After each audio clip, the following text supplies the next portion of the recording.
solder.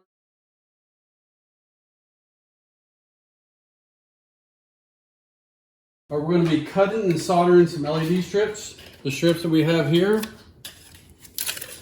are 6 foot. We need 2 3-footers. So these are standard white. They're non-RGB, so they're power and ground only. And what we want to do, we want to cut these in half so we can have 2 3-footers instead of 1 6-footer. So we'll kick that off, put it out of the way. What we'll do, we'll just, I know this is right about 6 foot, so I'll just bend it in half. Well, not bend it, but put it in half and then know that my solder point's where I need to cut it. This one right here. So if you'll look, these are your cut points. You see, ever so many inches, you have a little spot where you got solder joints. These are your cut spots. So I can go right here and cut it. Now you have 2 points. All right, now that we have that cut, now we have a section we can go ahead and solder onto it right here. Okay? All right, so what we do, these are called helping hands. They kind of help you solder stuff. So you can go up under here and put this under there, a little clip. And what I want to do first, I'm going to go ahead and add some solder to these junctions right here, these little spots. So I'll just put a little bit of solder on each one of them. That. All right, now we got solder on them.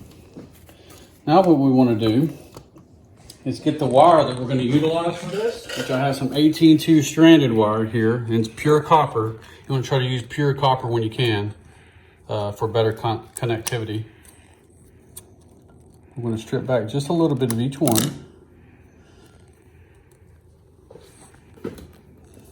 And now, I want to make sure they're pretty even with each other.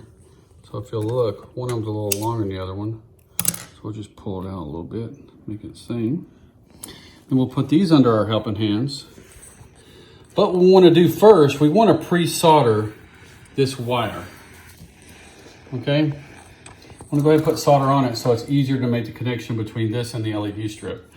So what we want to do, I want to go ahead and put some pre-solder on your tip.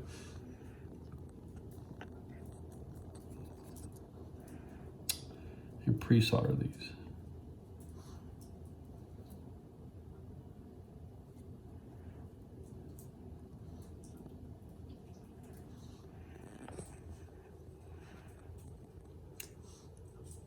Usually doesn't take this long, but this tip is getting worn out.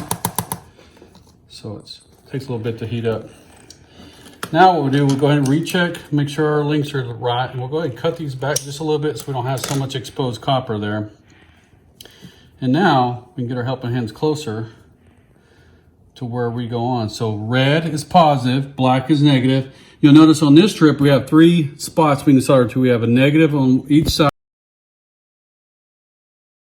You'll have 4 slots. You'll have an R, G, and B, and then a ground. You'll do the same thing with RGB. You'll just have 4 connections on the wire that you're using instead of 2 like this. You'll have 4. It's easier to use wire that's already RGB, so red, green, blue wires with a ground wire in it, but you can use whatever you want as long as you keep track of the color code. There's also some other strips out there that have a positive, negative, and a data in the middle. Those are individually addressable pixels, meaning that they can be, each independent one can be a color. The RGB are standard static. You can make them all blue, all green, all white. We'll go ahead and put a little bit of solder on our tip again. And we'll get this close and we'll just touch them. Just put a little bit of heat on them. You see how it just melts and sticks right together. Do the same thing with the hot or the red one. And you can look now you see how important it is to have these exactly the same length. See how this one hangs too far? So we'll cut just a little bit off that one.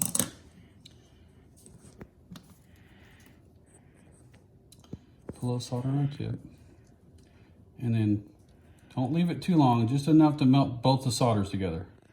And you'll feel it if you're holding on this, you'll feel the heat get into the wire. which means you don't want to hold this too long because you can burn these pads up on these LED strips. If you damage this pad, it's hard to get it to accept copper or solder again. So now I got a heat shrink. Normally you're going to want to put this on before you solder, but I knew in this case I didn't have to because these strips are short. And I can just roll it down all the way through and pull off my helping hands.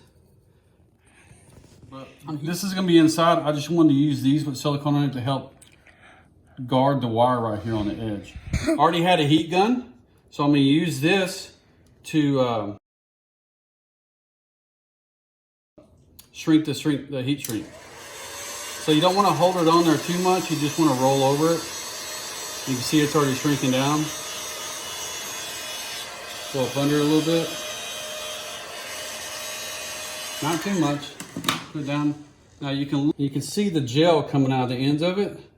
I'm using this type of heat shrink because I'm trying to protect this connection because again it's in a commercial atmosphere, and I want where I'm putting this through aluminum channel, I don't want anything to gouge into the edge of this and short this wire out. So I use this type of heat shrink. Now once you're done with that, you're pretty much done. You can install it. You have the 3M tape on the back, or however you're installing it. Some people put it in an aluminum channel with a cap on it. Some people stick it. I'm gonna be honest with you, sticking it with the 3M is not very good. This may say 3M in it, but I've never had good success, even with cleaning it with alcohol and such. It just never sticks. So I use aluminum channel, and I'll put it down in the description, the aluminum channel I use. It really depends on how wide your LED strip is. So this one's about, this one I believe is about 10 millimeters. So you can get an aluminum channel, it's 10 to 12 millimeters. Pop it in there and snap the cover on. You don't even need to stick it. It'll just lay down on the edge. A lot of people use the Milky covers, which are great because they distribute light a little more evenly. And I appreciate everybody tuning in. We'll see you next time.